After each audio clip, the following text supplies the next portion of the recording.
Bonjour à tous et bienvenue dans cette nouvelle vidéo. Aujourd'hui, on va voir si la Bible contient réellement des contradictions.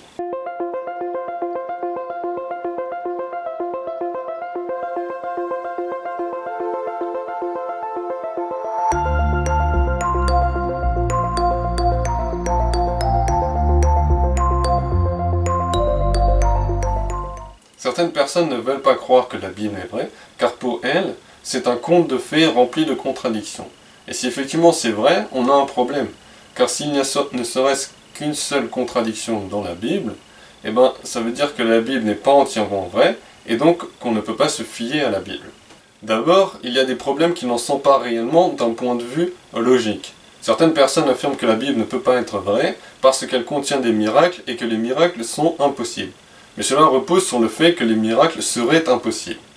Et donc même si marcher sur l'eau, voir des morts ressuscités ou l'eau se transformer en vin est quelque chose de contre-intuitif et de peu probable, ça n'est pas quelque chose d'illogique, puisque la Bible mentionne l'existence d'un Dieu tout-puissant à qui toutes choses sont possibles, et donc ces miracles sont possibles d'un point de vue biblique, et donc n'ont absolument aucun problème logique.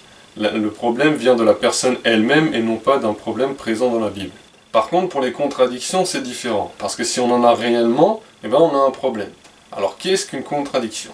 Une contradiction, c'est avoir une proposition et sa négation en même temps et dans la même relation. Donc, cette dernière partie est importante, parce que si vous avez un élément qui semble contradictoire, mais qui a lieu à deux moments différents, ce n'est pas une contradiction. Et si vous avez deux éléments, même s'ils ont lieu en même temps, mais qui ne font pas référence à la même chose, vous n'avez pas non plus de contradiction. Par exemple, on affirme qu'il y a une contradiction entre Jacques et l'Épître aux Romains à propos de la justification. Parce que dans l'Épître aux Romains, au chapitre 4, versets 2 et 3, il est dit que Abraham est justifié par sa foi et non pas par ses œuvres, alors que dans Jacques, chapitre 2, versets 21 et 24, il est dit que Abraham est justifié par ses œuvres et pas seulement par sa foi. Et donc on a l'impression d'avoir une contradiction, puisqu'on a deux éléments opposés qui sont valables en même temps, à savoir Abraham qui est justifié par sa foi et Abraham qui est justifié par ses œuvres. Sauf que le problème, c'est qu'on ne parle pas de la même relation. Dans l'Épître aux Romains, on parle de la justification devant Dieu, et où Dieu ne regarde que la foi des personnes et ne prend pas en compte leurs œuvres, alors que Jacques est en train de parler de la justification devant les hommes. Puisqu'en tant qu'humain, on ne peut pas voir le cœur des autres, et donc on ne peut pas savoir directement s'ils ont la foi ou pas. Mais les œuvres étant la manifestation de la foi, on peut voir à travers les œuvres d'une personne si elle a réellement la foi ou non. Ensuite, il y a de supposées contradictions basées sur des faux dilemmes, donc des dilemmes qui n'en sont pas réellement. Comme par exemple, est-ce que la Bible a été inspirée par Dieu, comme c'est suggéré par 2 Timothée 3, verset 16, ou est-ce qu'elle a été écrite par des hommes, comme c'est sous-entendu par Luc 1, verset 3, et Jean 21, verset 24. Le problème vient du fait que les gens supposent que ces deux éléments sont mutuellement exclusifs. Sauf que, pas du tout. Dieu peut très bien inspirer des hommes pour écrire la Bible. Donc, vous voyez, il n'y a absolument aucune contradiction. Ensuite, il y a un élément important, c'est le contexte. Parce que si vous sortez un verset de son contexte, subitement, il peut y avoir une contradiction qui semble apparaître. Sauf que si vous remettez dans le contexte, il n'y a plus de contradiction. C'est le cas par exemple, si vous prenez Genèse 1, verset 1, qui implique que Dieu existe, mais que dans Psaume 14, verset 1, il y a écrit « Il n'y a pas de Dieu ». Sauf que si vous remettez dans le contexte, le verset complet de Psaume 14, verset 1 dit « Le fou dit dans son cœur, il n'y a pas de Dieu ». Donc quand on remet dans son contexte, on voit bien que la Bible n'affirme pas que Dieu n'existe pas. Elle est en train de mentionner que le fou déclare que Dieu n'existe pas. Un autre élément à prendre en compte est la traduction. Parce que du coup, quand vous traduisez des mots, certaines notions n'ont pas forcément d'équivalent dans d'autres langues, ce qui fait que des contradictions peuvent apparaître qui n'existent pas dans le texte original, mais qui apparaissent dans la version traduite. Par exemple, dans Jean 21, versets 15 à 17, c'est le passage où Jésus demande à 3 reprises à Pierre s'il l'aime. Et en français, ça paraît un peu bizarre parce qu'on a l'impression que Jésus repose 3 fois la même question, sauf que le problème vient du fait qu'en français, on n'a qu'un seul mot pour dire aimer. Alors qu'en grec, il y a plusieurs mots différents. Et dans le passage en question, 2 mots différents sont utilisés, à savoir agapé, qui veut dire amour divin et inconditionnel, et le mot philéo, qui veut dire amour fraternel. Et donc dans ce passage, vous avez Jésus qui demande à 2 reprises à Pierre « Est-ce que tu m'aimes, agapé ?» et Pierre qui lui répond « Je t'aime, philéo ». Et la 3e fois où Jésus se met au niveau de Pierre et lui demande « Est-ce que tu m'aimes, philéo ?» et Pierre qui lui répond « Je t'aime, philéo ». Et donc en retournant au texte original, subitement, le texte prend tout son sens. Un dernier élément responsable de supposées contradictions est la déduction de choses non mentionnées dans le texte, comme par exemple, où sont allés Marie et Joseph après Bethléem. Dans Matthieu au chapitre 2, versets 13 à 15, on parle de l'Égypte, alors que Luc au chapitre 2, versets 22 et 29, parle de Jérusalem et de Nazareth.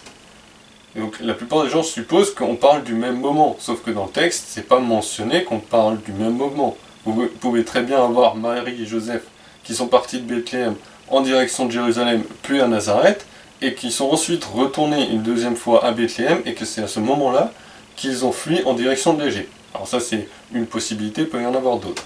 Ensuite, à certains moments, la Bible parle d'un certain nombre de personnes présentes à un endroit. Et donc il y a des gens qui ont déduit que seul ce nombre de personnes étaient présents et qu'il ne pouvait pas y en avoir plus.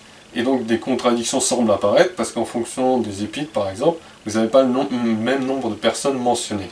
Comme c'est le cas par exemple pour l'homme possédé dans Marc 5 verset 2 à 16 et dans Luc 8 verset 26 à 37, qui parle d'un seul homme, alors que Matthieu chapitre 8 verset 28 à 34 mentionne 2 hommes.